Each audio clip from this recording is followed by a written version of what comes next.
반갑습니다. 우울과 분노에 대하여 알아보는 시간을 갖도록 하겠습니다. 우울과 분노가 무슨 연관성이 있나 의아스럽게 생각하는 사람들이 있을 수도 있는데요. 사실은 우울과 분노는 아주 밀접한 관련이 있습니다. 우울이라고 하는 것은 침울하고 에너지가 과도하게 없는 것으로 관찰이 됩니다.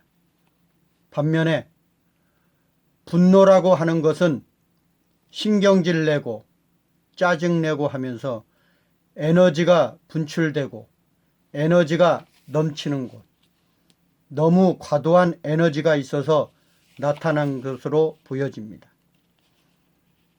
일반적으로 우울은 오른쪽 끝에 있고 분노는 왼쪽 끝에 있는 것으로 보여지게 되는데, 실제로 심리학적으로 이야기를 하면 양 끝은 통한다라는 것입니다. 이 끝과 저 끝이 보여지는 양상만 다른 것이지 동전의 양면처럼 동전의 양면이 이 끝과 저 끝이 만날 수는 없잖아요. 이 끝이 저 끝을 만나려면 지구를 한 바퀴 돌아야 만날 수 있듯이 아주 극단적인 정반대 방향인데, 동전의 양면과 같이 이렇게 뒤집으면 보이고 저렇게 뒤집으면 보이는 그런 특징이 있는 것이 우울과 분노라고 할 수 있습니다. 세부적으로 살펴보면 먼저 우울과 분노의 연관성에 대해서 이야기하고 있는 중요한 학자 중에 하나가 우리가 잘 아는 프로이트라고 하는 학자입니다. 프로이트는 의식과 무의식으로 구분을 하였을 때 무의식에 자리하고 있는 부분 중에 끝 부분을 차지하고 있는 것을 이드, 원초화라고 부른다고 하였습니다. 이 원초화의 큰 부분을 차지하고 있는 욕구 중에 성욕과 공격욕, 이 두 가지 중에 공격욕이 우리에게 영향을 미치는 요소가 된다고 하였고, 이 공격욕을 특별하게 잘 조절해야 된다고 하였습니다. 프로이트는 이 공격욕이 적절하게 잘 해소가 되거나 잘 표현이 되거나 잘 발단이 되어 조절이 되면 큰 문제가 없이 건강한 삶을 살아가는 성격적 문제가 없이 일반적인 사람으로 잘 살아간다고 하였습니다. 이 공격욕이 어떤 사람들에게 있어서는 과도하게 외부로 분출되는 사람, 대단히 공격적인 분노 성향의 사람이 있는 것이고요. 프로이트 시각에선 이 공격성이 내부로 향하는 사람이 있더라는 겁니다. 공격성의 방향이 바깥으로 향하면 공격적인 사람, 분노하는 사람이 되려는 것이고요. 이 공격성이 나를 향하면 나를 공격하는 것이죠. 다른 말로 하면. 이 공격욕 자체가 내부를 향해서 자신을 공격하는 사람이 되면 우울에 빠지게 된다고 이야기할 수 있습니다. 프로이트 이론대로 하자면 타인을 비난하면 대단히 공격적인 사람, 야, 너 일을 그따위로밖에 못해? 너 사람이 그따위야? 인간이 왜 이렇게 못돼 먹었냐? 타인을 향해 분노하는 사람이 되는 것이고요. 만약에 그 말을 자기 자신에게 하게 되는 사람이 있다고 하면 나는 왜 이렇게 못했나? 나는 이렇게 하는 일이 이 모양이나? 나는 이렇게 능력이 없냐? 이렇게 자기를 비난하면 그 얘기를 내가 내 자신에게 계속 한다고 하면 한번 생각해 보세요. 얼마나 우울하겠습니까? 그러니까 이런 사람들은 우울로 가게 된다 보게 됩니다. 프로이트 이론대로 이야기하자면 공격성 자체가 내부를 향할 때 우울하게 된다고 보게 되는 것입니다. 우울성은 공격성이 자기 자신을 향한 것이기 때문에 이 공격성을 적절하게 분출하고 적절하게 해소를 해줘야 이 사람이 우울하지 않을 수 있다라고 이야기하는 것입니다. 우울과 분노는 아주 밀접한 동전의 양면과도 같다고 프로이트는 이야기하였습니다. 우울은 크게 두 가지로 구분을 할 수가 있습니다. 내인성 우울과 반응성 우울로 두 가지로 구분이 되는데요. 내인성 우울이라고 하는 것은 원인이 내 자신에 있다는 것이죠. 반응성 우울은 원인이 내 외부에 있는 것이 바로 내 자신이 아닌 외부에게서 나에게 와서 내가 그것에 대한 반응으로서 우울해진다는 것입니다. 예를 들면 만약에 내가 어느 날 갑자기 직장에서 잘렸어. 아니면 내가 여자친구를 사귀는데 그 여자친구가 헤어지자고 말했어. 그러면 내 안에서 원인이 발생하는 게 아니고 외부에서 내가 잘린다든지 외부에서 사귀지 말자고 하든지 외부에서 자극이 온 거죠. 그래서 그것에 대한 반응으로 내가 우울해지고 이런 것들을 반응성 우울이라 하는 것입니다. 원인이 내 안에 있다는 것은 대체적으로 기질적으로 또는 가족력 등으로 우울이 있다고 할 수 있습니다. 내인성 우울이 있는 경우엔 기본적으로 우울증 약을 먹으라고 권하게 됩니다. 반응성 우울은 어떤 사건 때문에 우울해지는 경우입니다. 우울은 대체적으로 세 가지 증상을 동반하는 특징이 있습니다. 첫째는 인지적 증상이라고 하는데요. 예를 들면 자기 자신이나 미래에 대하여 왜곡이 있는 경우입니다. 나는 안 돼. 나는 망했어. 나는 뭘 해도 안 돼. 실질적으로 내가 망했다는 증거가 있지도 않고요. 내가 안 될 거라는 증거가 불확실함에도 불구하고 나는 안 될 거야. 나는 결국 망할 거야. 나는 실패하게 될 거야. 라는 왜곡이 있는 거죠. 이런 것들이 인지적 증상의 대표적인 형태가 되겠습니다.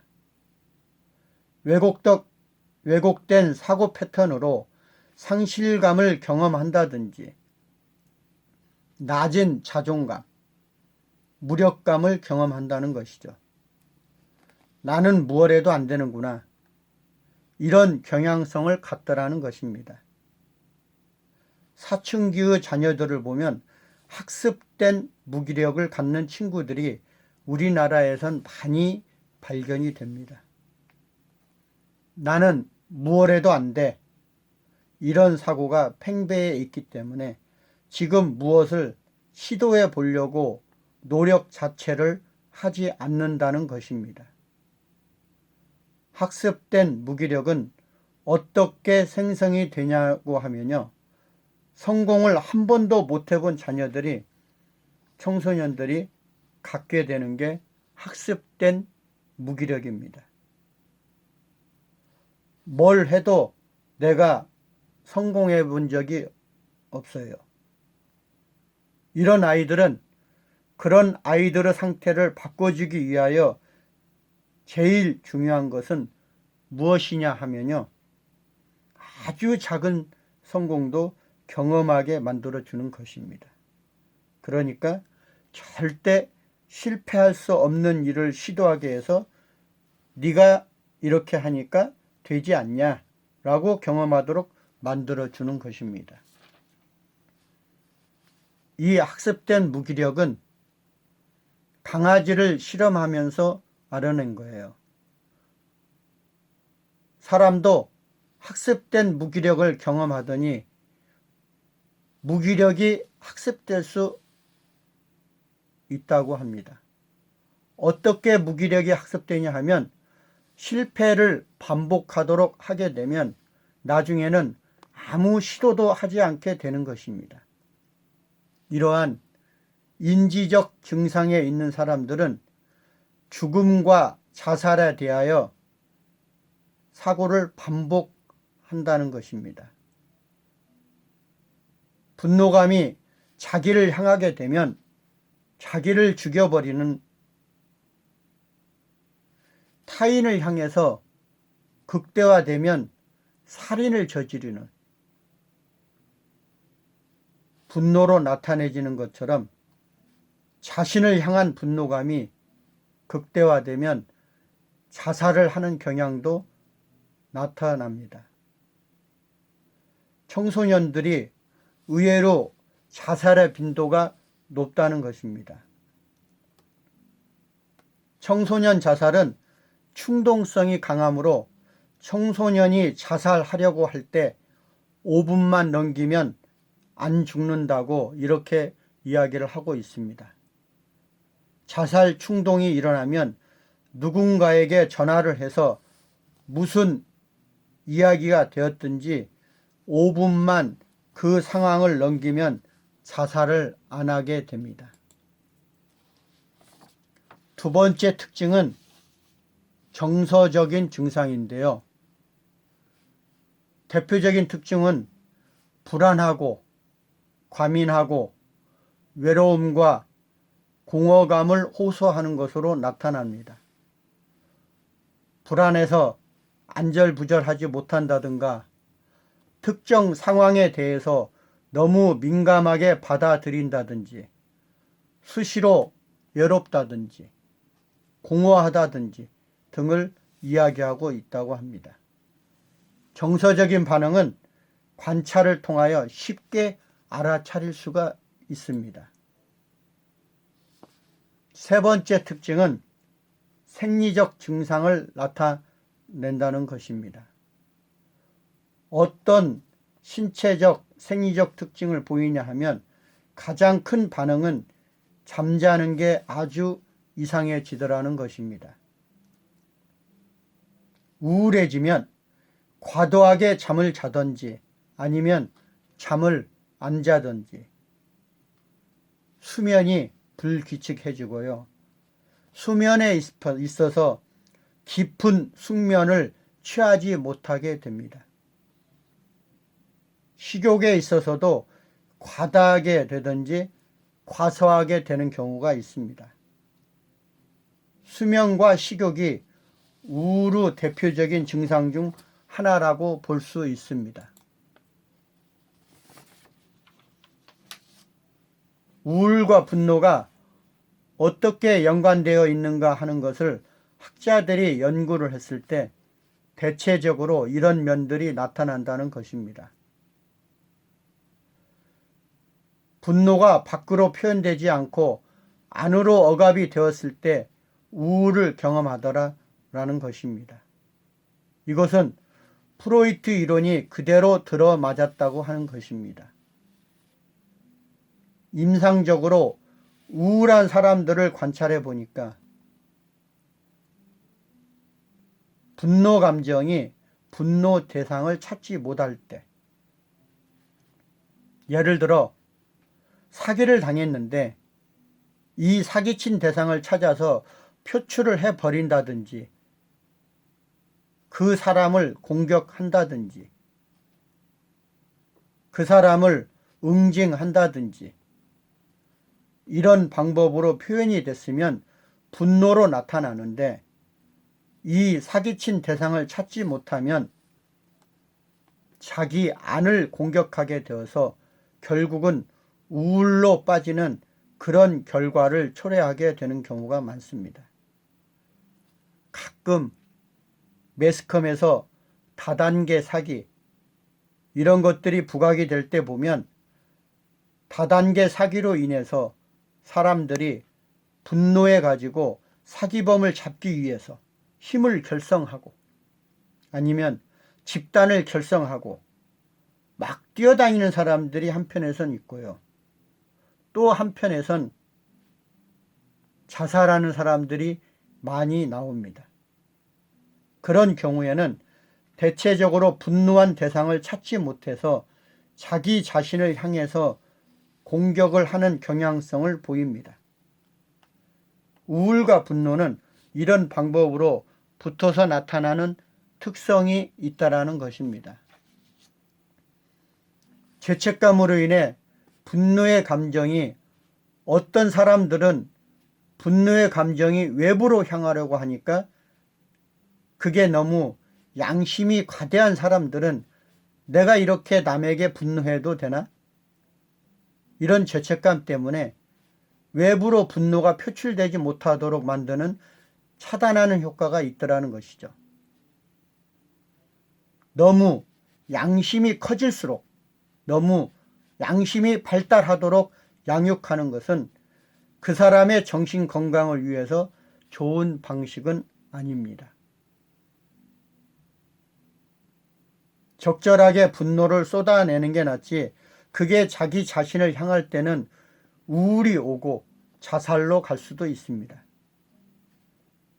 양심이 발달하면 죄책감이 많이 생기게 되는데, 양심이 너무 발달하여 분노의 감정이 외부로 발산하지 못하고 자기 내부로 향하여 자기 자신을 공격하게 되는 결과를 초래하게 됩니다. 자신을 향한 분노는 자기를 책망한다든지 자기 비난을 한다든지 이런 방식으로 나타나게 되면 우울장애로 발전하게 됩니다. 우울에 자주 동반되는 감정은 흥분, 죄책감, 수치심, 그리고 비판에 대한 과민, 초조, 이런 것들이 동반되는 감정이 된다라고 할 수 있습니다. 이런 감정이 과도할 때 분노 감정이 자기 자신을 향하고 있지는 않나 관찰할 필요가 있습니다. 학자들이 우울증 환자들을 설문조사를 해보니까 어떤 실험에선 56% 정도, 어떤 실험에선 82% 정도, 약간의 스펙트럼이 있기는 한데 반 이상의 사람들이 분노를 억압한 경험이 있다고 합니다. 분노를 억압하면, 분노가 적절하게 해소가 되면 분노가 적절하게 표현이 될 수 있도록 돕지 못하면 많은 부분이 우울로 가게 된다는 것입니다. 분노를 적절하게 조절하고 적절하게 해소할 수 있도록 분노를 적절하게 표현할 수 있도록 도움을 줘야 합니다. 우울 성향이 많은 사람은 분노 상황에서 다른 사람을 탓하기보다 자기를 향하여 분노하는 경향이 많더라는 것입니다. 그렇기 때문에 분노를 적절하게 조절하고 표현하고 해소할 수 있도록 하는 것이 중요합니다. 청소년 우울의 특징은 가면성 우울로 우울증이 안 보인다고 보면 됩니다. 짜증을 많이 내고 공격성이 많아집니다. 성인의 우울의 특징은 기운이 없고 뭔가를 하고 싶지도 않고 말도 하기 싫고 기운이 다운되어 있습니다. 특히 노인의 우울의 특징은 감정적으로 알아차리기가 어렵습니다. 특별한 증상 없이 어디가 아프다는 통증을 호소하는 경우가 많습니다. 우울은 분노의 표현의 형태라고 볼 수 있습니다. 분노를 적절히 표현하여 자기 자신을 죽이는 그러한 우울로 가지 않도록 우리 함께 노력해 보면 좋겠습니다. 수고하셨습니다. 감사합니다.